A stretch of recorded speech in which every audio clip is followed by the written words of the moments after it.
Here at the Brno English Centre, we are always on the lookout for teachers to join our team. However, we are aware that those who do decide to join us, coming to Brno from another country, or even just another company, is a big step. Consequently, this video has been created to help prospective staff become acquainted with the kind of things you'll need to know about our company, students, the kind of teachers we are looking for, and the city we teach in. We will find accommodation for you. When you arrive, physically, we will meet you. We will help you to move into your accommodation. We will explain how everything works. We will also act as your liaison with anyone you need to deal with officially. After all, you're highly unlikely to be able to speak Czech, at least on arrival, although we'll do our best to help you with that. And we will act as your interpreters.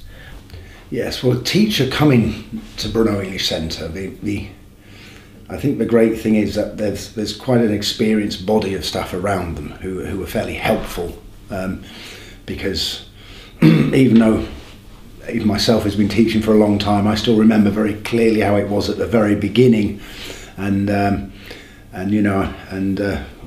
we're never above helping somebody who's arrived fairly inexperienced or just new to the town or the country. The timetable is a definite positive for anybody who's coming to work for us.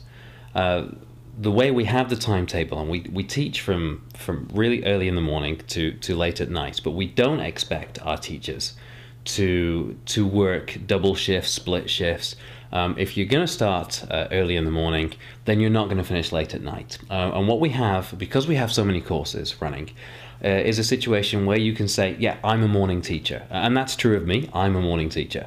And I can come in, I can start work, let's say at 8:45. I can do 4 hours at 8:45 till 12 for teaching hours. And then I can do a couple of hours in the afternoon and I'm done for the day. Teachers come here, they can say, oh look, I'm comfortable teaching in the evenings, that's what I want to do, and we'll give them evening shifts. And then they've got the morning free and they can teach in the evening and they can organise their lives around that. And I think that's one of the big benefits of being a teacher. As an employee, we will also make sure that you are registered for health insurance. This means that you're free to visit a doctor for any care that you need, or a dentist. Equally, you will also be registered for social insurance, which again means you're covered in the event that you're sick and unable to work. These are not things that you can take for granted always, everywhere, if you come to work in the Czech Republic. So it's something that you should always check out with any potential employer. We certainly encourage teachers to take sort of a higher qualification, for example, a diploma.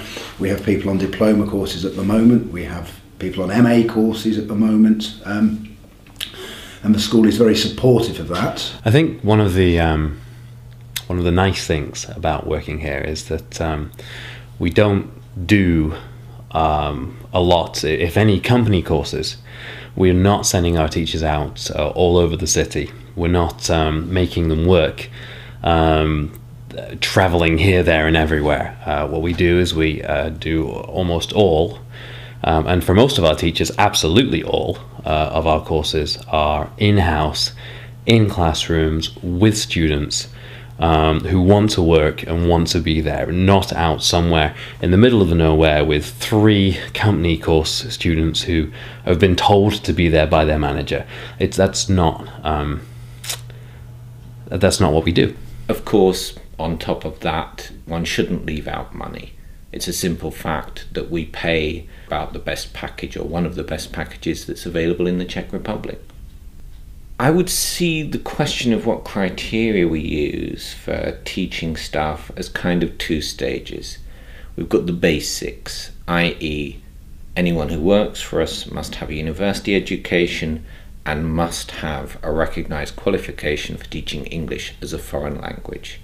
Some experience sometimes, maybe 1 year experience somewhere, but that's not a vital sort of thing. But I think the thing that's important is that somebody who wants to develop and progress, somebody who's sort of quite keen on their teaching and takes it quite seriously, but essentially it's somebody who can communicate something to the students. Because I think that the most important part of teaching, and certainly what we found here over a period of time, is that it's sort of the hour and a half in front of the students that really counts. So it's you know, do you want to be there in that time, and can you communicate what you want them to learn, and that's vital, I think.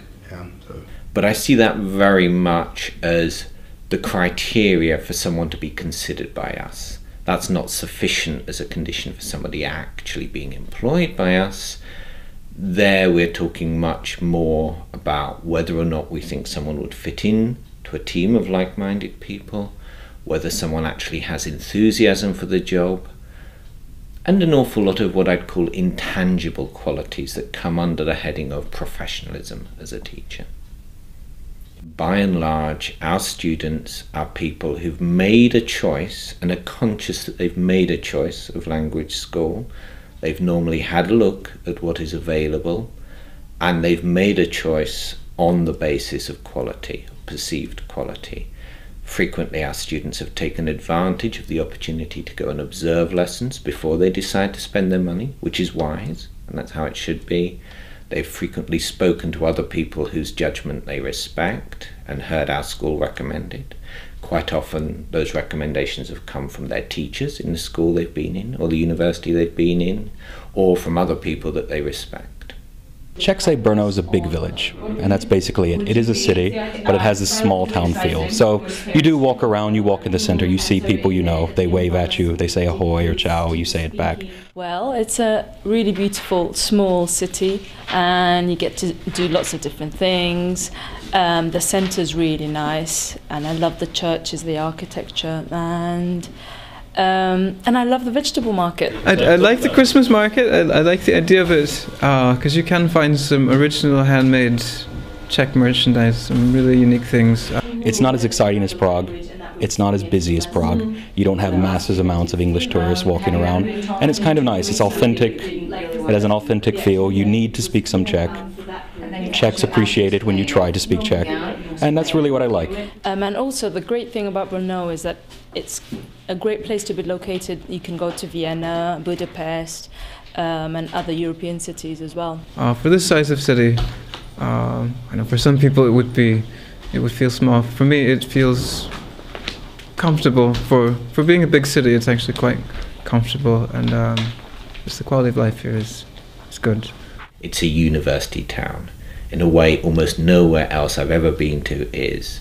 Somewhere in the region of 60 to 70,000 of the city's population in term time are university students. That's in a city of less than 500,000 people. This in turn very much affects the feel of the city.